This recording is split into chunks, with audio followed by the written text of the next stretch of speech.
हर बीतते पल के साथ वर्तमान की घटनाएं अतीत बन जाती हैं। अच्छी हों या बुरी, यादें अगर देश, दुनिया और समाज पर गहरी छाप छोड़ने वाली होती हैं तो वे सुर्खियां कहलाती हैं। अब जबकि साल 2025 का कुछ ही समय में आगाज होने जा रहा है और साल 2024 अतीत बनने वाला है, तो ऐसे में बीते साल 2024 की उन घटनाओं को एक बार फिर याद करते हैं जो सुर्खियों में छा गईं। तो आइए शुरुआत करते हैं जनवरी 2024 में हुई खास घटनाओं से। 1 जनवरी को भारत ने वर्ष 2024 की शुरुआत अंतरिक्ष के क्षेत्र में एक बड़ी उपलब्धि के साथ की। इसरो ने PSLV C58 प्रक्षेपण यान के जरिए एक्स-रे पोलैरिमीटर सैटेलाइट यानी एक्सपोसेट उपग्रह को सफलतापूर्वक उसकी कक्षा में स्थापित कर दिया। इस उपग्रह का उद्देश्य ब्लैक होल्स, न्यूट्रॉन स्टार तथा दूसरे हाई एनर्जी वाले खगोलीय पिंडों का गहराई से अध्ययन करना है। प्रधानमंत्री नरेंद्र मोदी ने इसरो की इस उपलब्धि की सराहना की। उन्होंने इसे इसरो की 2024 के लिए एक शानदार शुरुआत बताया। 22 जनवरी 2024 को अयोध्या में नवनिर्मित मंदिर में श्री रामलला की प्राण प्रतिष्ठा की गई। प्रधानमंत्री श्री नरेंद्र मोदी ने रामलला की भव्य प्रतिमा के प्राण प्रतिष्ठा अनुष्ठान में प्रमुख यजमान की भूमिका निभाई। इस मौके पर बड़ी संख्या में दिग्गज हस्तियां उपस्थित रहीं। 27 जनवरी को भारत के लॉन टेनिस खिलाड़ी रोहन बोपन्ना ने अपने करियर का पहला मेंस डबल्स ग्रैंड स्लैम खिताब जीता। उन्होंने मैथ्यू एबडेन के साथ मिलकर ऑस्ट्रेलियन ओपन 2024 के पुरुष युगल का फाइनल खिताब जीतकर अपने नाम किया। बोपन्ना और एबडेन की जोड़ी ने इटली के सिमोन बोलेली और एंड्रिया वावस्सोरी की जोड़ी को हराया। जनवरी 2024 में ही टोक्यो में 7.8 तीव्रता का भूकंप आया। इस भूकंप ने पूरे शहर को हिलाकर रख दिया और कई इमारतें ध्वस्त हो गईं। हजारों लोग बेघर हो गए और सैकड़ों की जान चली गई। अब बात करते हैं फरवरी 2024 की। भारत के लिए 17 फरवरी का दिन उपलब्धि वाला रहा। 17 फरवरी को इसरो का सबसे आधुनिक मौसम सैटेलाइट इनसेट 3DS सफलतापूर्वक लॉन्च किया गया। इस सैटेलाइट को GSLV F-14 रॉकेट के जरिए श्रीहरिकोटा के सतीश धवन स्पेस सेंटर से छोड़ा गया। यह उपग्रह कई तरह के कार्य करता है। इनमें धरती की सतह, समुद्र और पर्यावरण पर अलग अलग स्पेक्ट्रल वेवलेंथ के जरिए नजर रखना अहम है। इसके अलावा यह उपग्रह वायुमंडल के अलग अलग मौसमी पैरामीटर्स का वर्टिकल प्रोफाइल देता है। अलग अलग जगहों से डेटा कलेक्ट करके उसे वैज्ञानिकों तक पहुंचाने का कार्य भी इनसेट 3DS करता है। राहत एवं बचाव कार्यों के दौरान इसकी भूमिका बेहद अहम है। फरवरी के अंत में एक दुखद खबर आई। 28 फरवरी को मशहूर गजल गायक पंकज उधास का 72 साल की उम्र में निधन हो गया। वे कैंसर से पीड़ित थे। उन्हें साल 2006 में पद्मश्री अवार्ड से सम्मानित किया गया था। अब मार्च 2024 में हुई घटनाओं को याद करें। इसी महीने भारत के स्टॉक मार्केट से एक नया अपडेट आया। 28 मार्च से स्टॉक मार्केट में शेयरों की खरीद फरोख्त के लिए नया सिस्टम लागू किया गया। इसे T+0 सेटलमेंट का नाम दिया गया, जिसका मतलब है कि निवेशक के शेयर बेचते ही उसी दिन उसके खाते में पैसा ट्रांसफर हो जाएगा। बॉम्बे स्टॉक एक्सचेंज यानी BSE ने उन कंपनियों की एक लिस्ट भी जारी कर दी जिनमें 28 मार्च 2024 से यह सिस्टम लागू हो गया था। अब बात करते हैं अप्रैल 2024 की। 1 अप्रैल को इजरायल ने सीरिया के दमिश्क में स्थित ईरानी वाणिज्य दूतावास पर बमबारी कर दी, जिसमें कुछ ईरानी राजनयिक मारे गए। इसी माह लोकसभा चुनावों के लिए 19 अप्रैल 2024 से मतदान का पहला चरण शुरू हुआ। मई महीने में लोकसभा चुनाव के साथ साथ आंध्र प्रदेश विधानसभा के चुनाव भी हुए।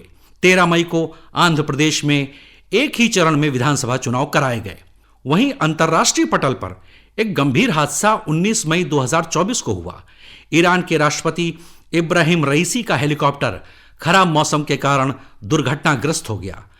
इस हादसे में राष्ट्रपति इब्राहिम रईसी, विदेश मंत्री हुसैन अमीर अब्दुल्लाहियन समेत 9 लोगों की मौत हो गई थी। अब बात बेहद खास रहे जून महीने की।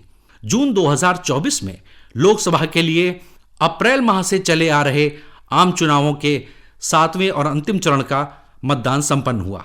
4 जून को चुनावी नतीजे घोषित किए गए, जिसके बाद 9 जून को श्री नरेंद्र मोदी के नेतृत्व में एनडीए की लगातार तीसरी बार केंद्र में सरकार बनी। जून में भी भारत की उपलब्धियों का दौर चलता रहा। 23 जून को इसरो ने दोबारा से इस्तेमाल किए जा सकने वाले लॉन्च व्हीकल पुष्पक का लगातार तीसरा और अंतिम सफल लैंडिंग टेस्ट करवाया। इस कामयाबी के बाद इसरो के लिए पुष्पक का ऑर्बिटल री एंट्री टेस्ट करने का रास्ता साफ हो गया।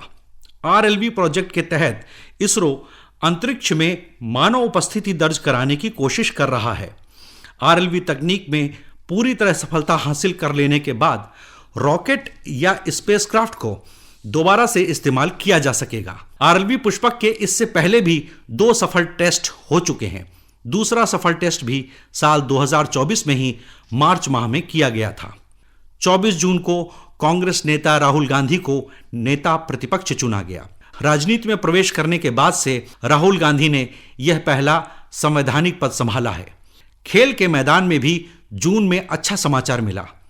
30 जून 2024 को भारत ने T20 विश्व कप जीता। भारतीय पुरुष क्रिकेट टीम के लिए यह बेहद खास उपलब्धि रही। खेल महाकुंभ यानी ओलंपिक के आयोजन के कारण जुलाई 2024 खास बन गया। 26 जुलाई से पेरिस में ओलंपिक खेलों की शुरुआत हुई। इसमें भारत ने कुल 6 मेडल जीते। उधर सुदूर मध्य पूर्व में 31 जुलाई को तेहरान में हमास के राजनीतिक नेता इस्माइल हानिया की बमबारी में हत्या के बाद ईरान और इजरायल के बीच तनाव चरम पर पहुंच गया। ईरान और हमास ने इसके लिए इजरायल को दोषी ठहराया। अब अगस्त 2024 की यादों को ताज़ा कर लेते हैं। 16 अगस्त को इसरो ने एक और कामयाबी तब हासिल की जब उसके SSLV D3 प्रक्षेपण यान ने EOS-8 सैटेलाइट को धरती की कक्षा में स्थापित कर दिया। उधर फ्रांस की राजधानी पेरिस में 28 अगस्त से पैरालंपिक खेलों की शुरुआत हुई। भारतीय दल ने इन खेलों में कुल 29 पदक जीते।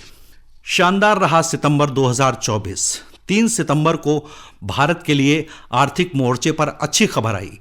वर्ल्ड बैंक ने चालू वित्त वर्ष 2024-25 के लिए भारतीय अर्थव्यवस्था की जीडीपी ग्रोथ के अनुमान को बढ़ाते हुए 7% कर दिया। इससे पहले विश्व बैंक ने भारतीय अर्थव्यवस्था के 6.6% की दर से आगे बढ़ने की उम्मीद जताई थी। सितंबर माह में ही भारत के लिए एक और अच्छी खबर पुरुष हॉकी टीम लेकर आई। 17 सितंबर को भारत ने हॉकी के प्रतिष्ठित टूर्नामेंट एशियाई चैंपियंस ट्रॉफी 2024 के फाइनल में चीन को 1-0 से हराकर चैंपियन होने का गौरव हासिल किया। अक्टूबर 2024 की बात करें तो जम्मू कश्मीर में भी लंबे अंतराल के बाद आखिरकार 3 चरणों में विधानसभा चुनाव संपन्न हुए और 8 अक्टूबर को चुनाव नतीजे सामने आए। उमर अब्दुल्ला के नेतृत्व में वहां नेशनल कॉन्फ्रेंस गठबंधन की सरकार बनी।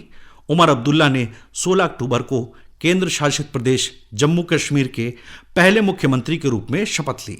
अक्टूबर माह में ही भारतीय उद्योग जगत से आई एक दुखद खबर ने देश भर में शोक की लहर दौड़ा दी। 9 अक्टूबर को विख्यात उद्योगपति टाटा समूह के मानद चेयरमैन रतन टाटा का 86 वर्ष की आयु में मुंबई के ब्रीच कैंडी हॉस्पिटल में निधन हो गया।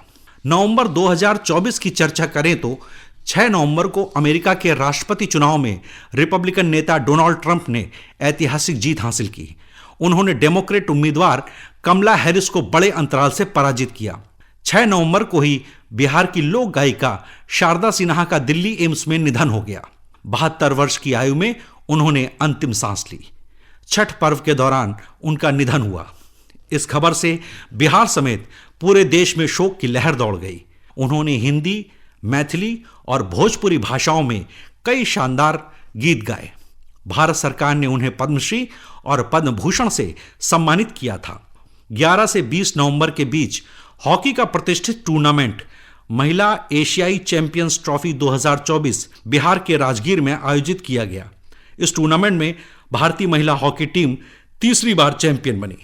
दिसंबर 2024 की बात करें तो इसरो ने यूरोपियन स्पेस एजेंसी के प्रोबा 3 सैटेलाइट की लॉन्चिंग 5 दिसंबर को सफलतापूर्वक कर दी।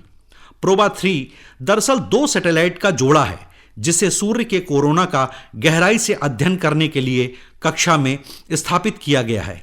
इस उपग्रह की मदद से वैज्ञानिक सोलर हवाओं और अंतरिक्ष के मौसम का विस्तृत अध्ययन कर सकेंगे। उधर मध्य पूर्व में देखें तो सीरिया में लंबे अरसे से चल रहे गृह युद्ध में एक अहम दिन 8 दिसंबर को आया, जब राष्ट्रपति बशर उल असद को देश से बाहर पलायन करना पड़ा। खेलों के क्षेत्र में भारत के लिए दिसंबर शानदार रहा। भारतीय ग्रैंडमास्टर डी गुकेश 12 दिसंबर को सबसे युवा विश्व शतरंज चैंपियन बन गए।